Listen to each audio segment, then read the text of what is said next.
If you're watching this, then you're also the same as me, and waiting around for the AYN Thor or AYANEO Pocket DS is actually painful, and these might be the most exciting devices since the AYN 2 launched 2 years ago.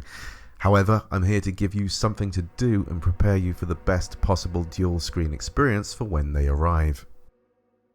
I'll be covering different styluses you might be interested in, topics for the 3DS which include ROM compression, updates and DLCs for games, mods to enhance gaming experiences, texture packs for visuals that feel like remasters, and then finally why it's probably time to use MelonDS for Nintendo DS games.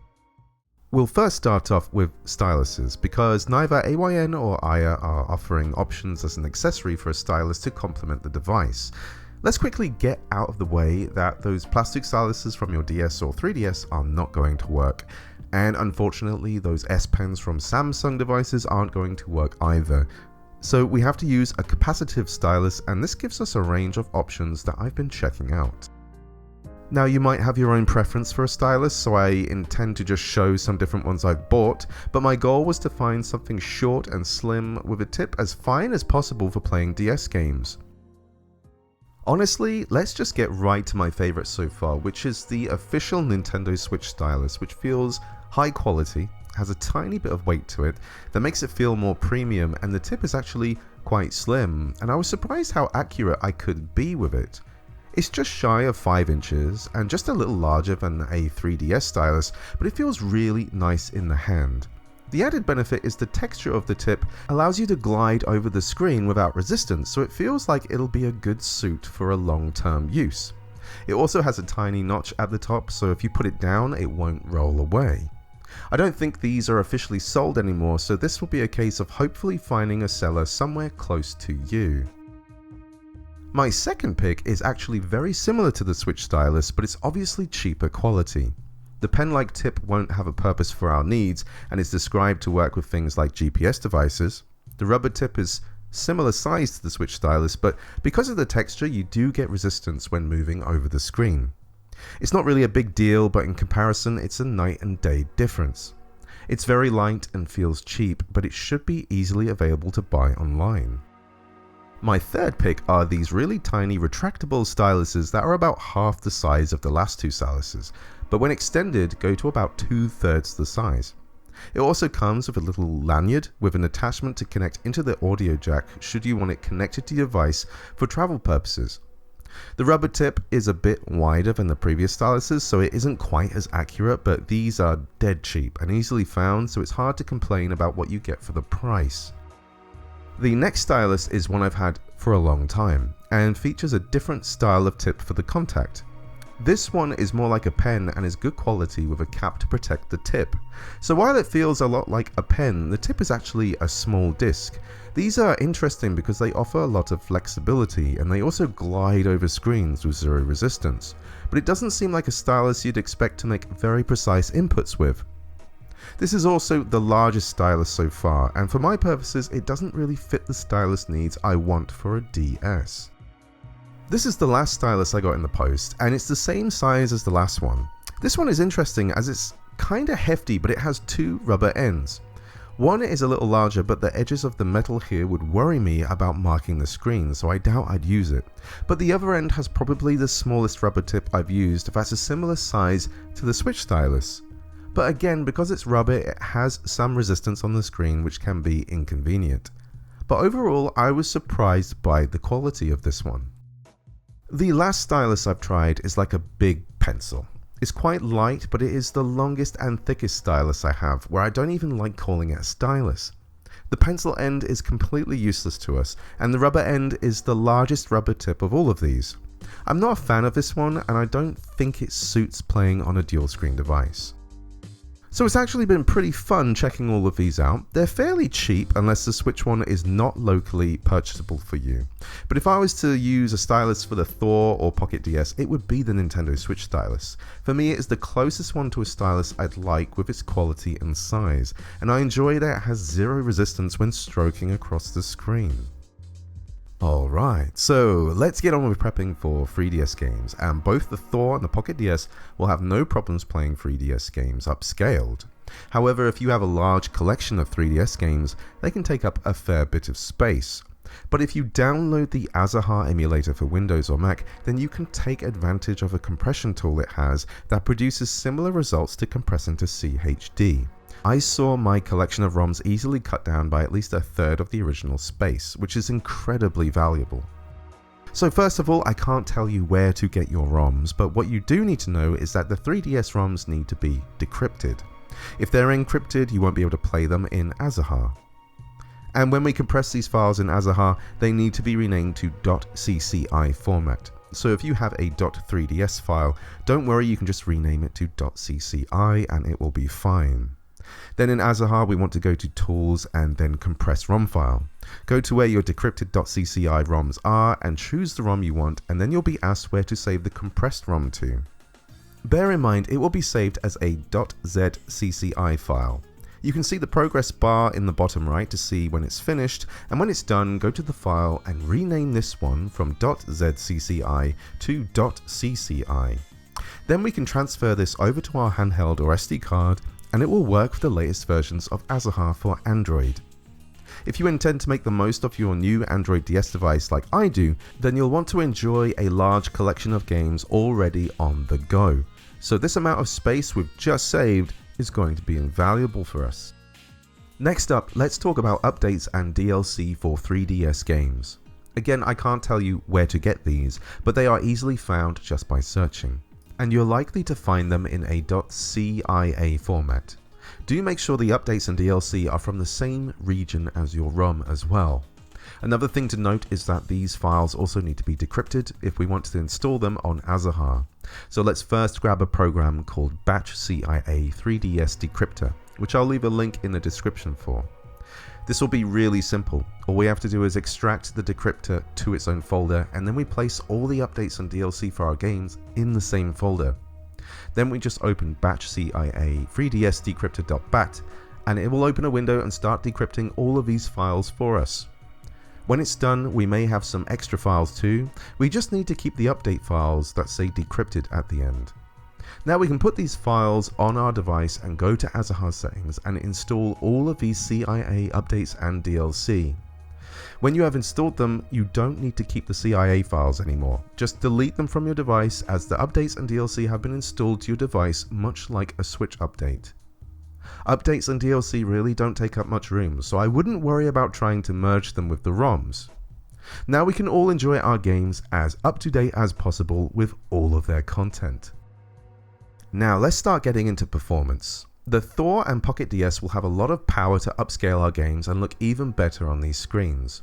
But with certain games, there's even more we can do to make them almost like remasters. I'll quickly go over the graphics settings I have so you can see what I had things set to. We're using Vulkan for the API, we have shaders compiling in the background, and this will be for later, but we have custom textures on as well when a game is using them. Let's start off talking about cheats. And with cheats, there are a lot of games where we can take advantage of playing them at 60 FPS. I'll leave a link in the description to a forum that has a collection of these 60 FPS cheats. If you scroll down to the end of the first post, you'll see an attachment called cheats.rar. And all we need to do is extract the contents of this into the cheats folder in AYANEO. You can check on the forum which games have 60 FPS codes, but do bear in mind some of these don't function properly. With Majora's Mask, for example, it will just make the gameplay at twice its original speed. Although it will be 60 FPS, it is just basically running twice as fast as it was. But anyway, now we've added all of them to AYANEO, all that's left to do is to go into the emulator and long press on a game either by touching or holding the accept button and select cheats at the bottom. Now we'll see all the FPS cheat options we've added to our games. In the case of Metal Gear Solid 3D here, I've updated the game to version 1.1 with its update, and the option I'll want to choose is true 60 FPS version 1.1. Now when I open the game, I can experience MGS 3D way better than it was on the 3DS with really smooth 60 FPS gameplay. I'll quickly add that with Metal Gear Solid 3D there is an issue with the game crashing when trying to turn on the circle pad in game. I'll leave a link in the description where to download a save file that's going to have the circle pad already enabled so we can enjoy using both sticks in the game. Download the file and choose a difficulty. You can restart a new game after this if you like, and you'll need to place this in AYANEO, SDMC, Nintendo 3DS, all the zeros again, title, 0004,000. The next folder is the ID of the game, then data, then 00001, and yes, so bear in mind that the 0081E00 folder is the ID of the game. So if you need to find out your ID, you can long press the game in the menu and look at the last 8 digits of the ID here. So now, you also know how to manage your save data if necessary. So if you want to carry save data from one device to another, we can absolutely do that. The next thing we'll look at is the option we saw before about enabling high definition texture packs. With these packs, we can make our games look way better than they would ever look on a 3DS. So again, let's make a reminder that in AYANEO settings and in graphics, all the way at the bottom, we want to enable custom textures or they won't work. It's up to you if you want async custom texture loading. It will be better if the system can handle it, but in the case of Dragon Quest VIII, the game would crash with this option on in the first town, so for this video, I'm leaving it off. Next, we need to actually find games that have completed HD texture packs. I'll leave links to some I've found that look amazing, but not every game has them. And some games that have texture packs being worked on aren't finished, so that's up to you to decide if you use those. But yeah, do your own research and hopefully you'll find completed packs for the games you want to play. I'll show in one example with Dragon Quest VIII, as by the end of the video I'd like to show how you can modify this game to be even better than the original 3DS version. With the link in the description, scroll down to alternate file sources and we'll download the full 2x texture pack. You could go for the 4x, but in my opinion the 2x on a handheld screen looks crisp enough already that I was happy with the quality. And 4x will require more RAM from your device. Now make a note of the ID of Dragon Quest VIII. I'm using the American version, and we'll want to navigate to AYANEO, then load, and then textures. If you can't find a folder with the same ID as the game, then make one yourself and transfer the zipped texture pack to this folder. We'll be extracting it on device, because if we tried transferring all the extracted files from the PC to here, it would just take forever. I'm going to be using my file manager, Z-Archiver, but you can use RAR from Google Play if you like. So in Z-Archiver, I open the file and then view. I'm going to multi-select and then select all and then press the tick, then extract button, and then extract again, as this is the folder I want to extract to. Once that's done, we can delete the zipped folder as we don't need that anymore. Now all we have to do is go to AYANEO and open up Dragon Quest VIII. If the textures have loaded, we'll know immediately at the title screen, as we'll see HD edition on the screen. Now I am enjoying Dragon Quest VIII at 4x its original resolution, with HD textures making the game look really crisp, which is a light and day difference to the 3DS version. The last topic for 3DS we'll talk about is mods. With mods, we can improve the experience of our games either with translations or restorations and more to get even more out of our games. I'll show a few examples here, but it is up to you to find the different kinds of mods that exist. Let's first start off with a game called EX Troopers, which originally was just in Japanese. We can apply a translation patch to now play the game in English. Using the link in the description, use the torrent to download the English patch for the game. Then all we have to do is put it on our device and in AYANEO settings go to install CIA and then install this to the device. Once it's done, we no longer need the original file. We'll know it worked simply by looking at the game in AYANEO, as it will now say translation in the title. The next mod we'll look at is a restoration for Dragon Quest VIII. With the link in the description, you can download the zip or use the torrent.